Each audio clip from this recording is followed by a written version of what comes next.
Hi, I'm Barbara Greenstone and I'm a retired teacher. I taught English language arts in elementary and middle schools for much of my career, but I spent the last few years working as a technology integrator, helping teachers and students find new ways to teach and learn with technology. As a technology integrator, I soon became interested in how I could help students with learning differences use accessibility tools and how teachers could use UDL to improve their practice, but this question kept coming up. Is listening to text, rather than reading it, cheating? Teachers and some students worried that using text-to-speech tools or listening to audiobooks was somehow against the rules of school. I heard things like, but that's not fair, and it's not really reading, and how is that rigorous, and we're doing them a disservice because now they'll never learn to read. But I was convinced that these new tools were a boon for struggling readers. They could give these students easier access to the content they were missing. I could cite some research here, but instead I'm going to tell you a story about one particular student.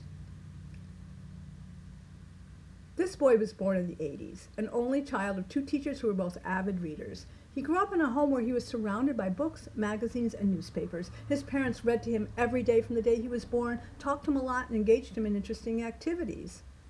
His preschool teachers remarked on his extensive interests and knowledge, and especially his vocabulary. He loved listening to stories. He could retell them and invent his own. His parents thought they were doing everything possible to help him become the kind of reader they were. They waited eagerly for him to become an independent reader, but it didn't happen. Didn't happen in kindergarten, didn't happen in first grade, didn't happen in second grade. By third grade, he had become a good pretender and compensator, so his teacher didn't know he was struggling, but his parents did. They finally had him tested. Test results were clear: highly intelligent but learning disabled. The word dyslexia wasn't said then, but that word would surely be used today. His parents put him in special ed so he could receive help, but with that came the stigma of being, as he said, one of those kids who had to go to a room down the hall for reading, writing, and spelling. Throughout his schooling, he continued to get special ed support, and he got a lot of support at home. He did okay in school, but while his friends went to the honors and AP classes, he was placed in less rigorous classes where they thought he'd be more comfortable. When he tried to get into some of those higher level classes, one history teacher said, "If he can't read the textbook, he doesn't belong in my class." Think about that for a minute. If he can't read the textbook, he doesn't belong in my class. Would you say that to a blind student or one who can't physically turn the pages of a book?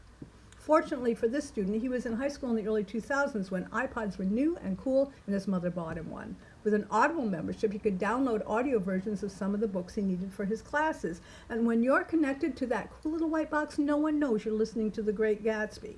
Listening to books allowed this student to analyze and discuss them just as well as the students who read them. And it helped him go on to graduate from high school and college and to be thought of as a literate adult. We've all known lots of students like this one, those who appear to be capable but who never read anything. We often assume they're lazy, they're just not trying, and we balk at allowing them to take what seems to us to be the easy way out. But in many cases, the issue is not laziness. Their brains are wired differently. Reading is really hard work for them and extremely time-consuming, so of course they avoid it whenever they can.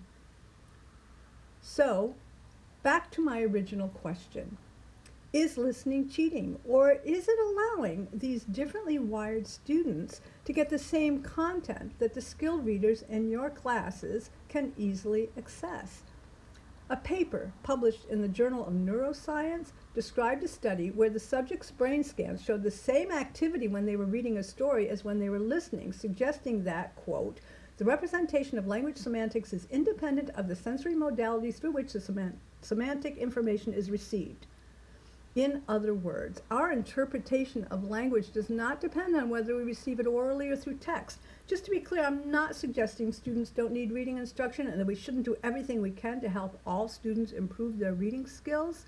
But before you ask students to read, think about your goal, standard, indicator, target, or whatever for that particular lesson. What will you be teaching and assessing? Is it reading skill or is it something else? Maybe it's knowledge or analysis or discourse. If that's the case, does it matter whether they heard it or read it?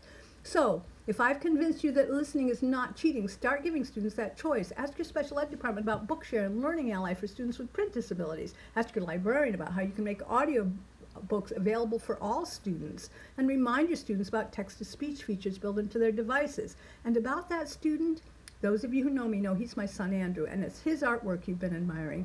He's now an artist who reads and writes with pictures as well as text, and he listens to as many books as I read. And I became a better teacher when he taught me that listening is not cheating.